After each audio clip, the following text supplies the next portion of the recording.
Yeah, Wolf, thank you. I am here just above the convention floor. I'm sitting here with Eric Trump, of course, Donald Trump's son, who was down there earlier as his father clinched the nomination formally and was put over the top with a number of delegates. Thank you for being here. First, can we just talk about the last 48 hours? Because it's been pretty remarkable 48 hours for your family. When you talk to your dad about what happened on Saturday night, that attempted assassination, what has he told you about what those moments were like? This is terrible. I sat there with my, two infant children. And I watched the whole thing happening. I can obviously recognize the sound of gunshots, and you hear them come across the, the TV screens, and it's horrifying, right? He had blood coming out of his ear. He had blood on his face. He was on the ground. You didn't know if he, where else he had possibly been hit. Obviously, it was a huge sign of relief when he got up, when he put his fist in the air and, said, "Fight, fight, fight." And it was an incredibly courageous moment. But it's heartbreaking as a son. I mean, first of all, it's heartbreaking for this nation. Our nation should not be in that spot ever. Ever. It must have been scary, though, as a son. It's terrifying. I love the man. He's a remarkable father. He's been a great guy to me. I obviously, there's no one that supported him the way I have. I've stood on the stage every single day for the last, 8-9 years of politics in our family. I run our company.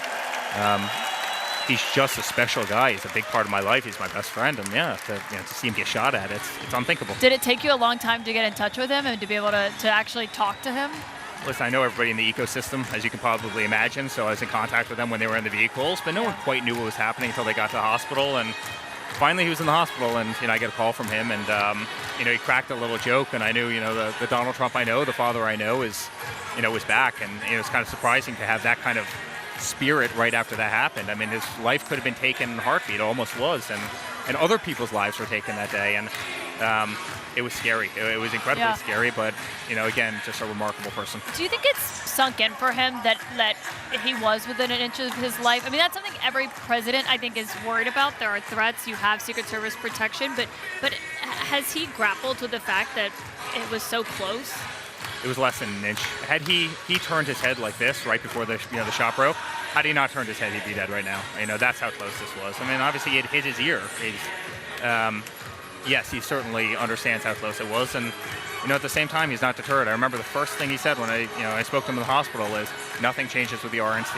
I'm going to be there tomorrow, as I had initially planned." I go, "You were still in the hospital. You're about to get a CAT scan, and we're not changing anything. I am going to be in Milwaukee when we said we were going to be in Milwaukee." And well, it must be weird to be like they're singing YMCA right now. It's such a celebratory environment. To go from something so sobering to this must be kind of jarring for you. When you look at that, though, and just, what happened, your dad has come out and said he wants to see unity. Yeah. That is what he's seeking for. What is that going to look like in his speech? How different is that? This speech is amazing, and it's incredibly positive. And you're right, you go from the darkest moment to what I did a couple hours ago when I literally cast the final delegate vote in the state of Florida that made him the Republican nominee for President of the United States, right? I mean, think about that shift in a 48-hour period of time, from almost seeing your father get killed to, casting that vote, and he's going to walk up on that stage in a few days and do something great. And it's going to be a positive message. This country has to come together. It's enough of this stuff already. And we need to make America strong. We need to make America safe. We need to make America great. People love the flag. I mean, look at the happiness in this room right now as people dance. They have the cowboy hats. You've got the American flags. I mean, the spirit in this room is incredible, and that shouldn't be demonized. It shouldn't. If you have disagreements on political issues, that's fine, but it should not be demonized. Yeah. Do you think it's altered what the next 4 months look like? I covered your dad's first campaign. I covered his second campaign.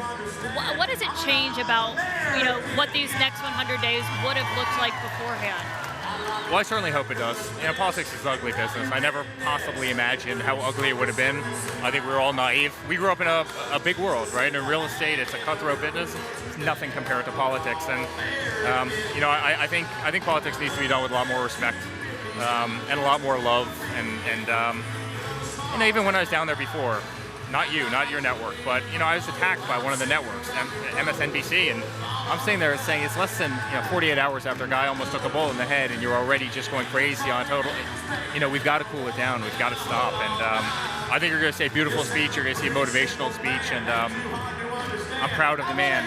He did not need this life. He could be living a billionaire's life in Palm Beach, Florida, and every day he wants to go out and fight for the American people. And it's remarkable. I can tell you, if you had 1,000 peers of his, none of them would do what he did. They wouldn't have that fight. They wouldn't have that energy.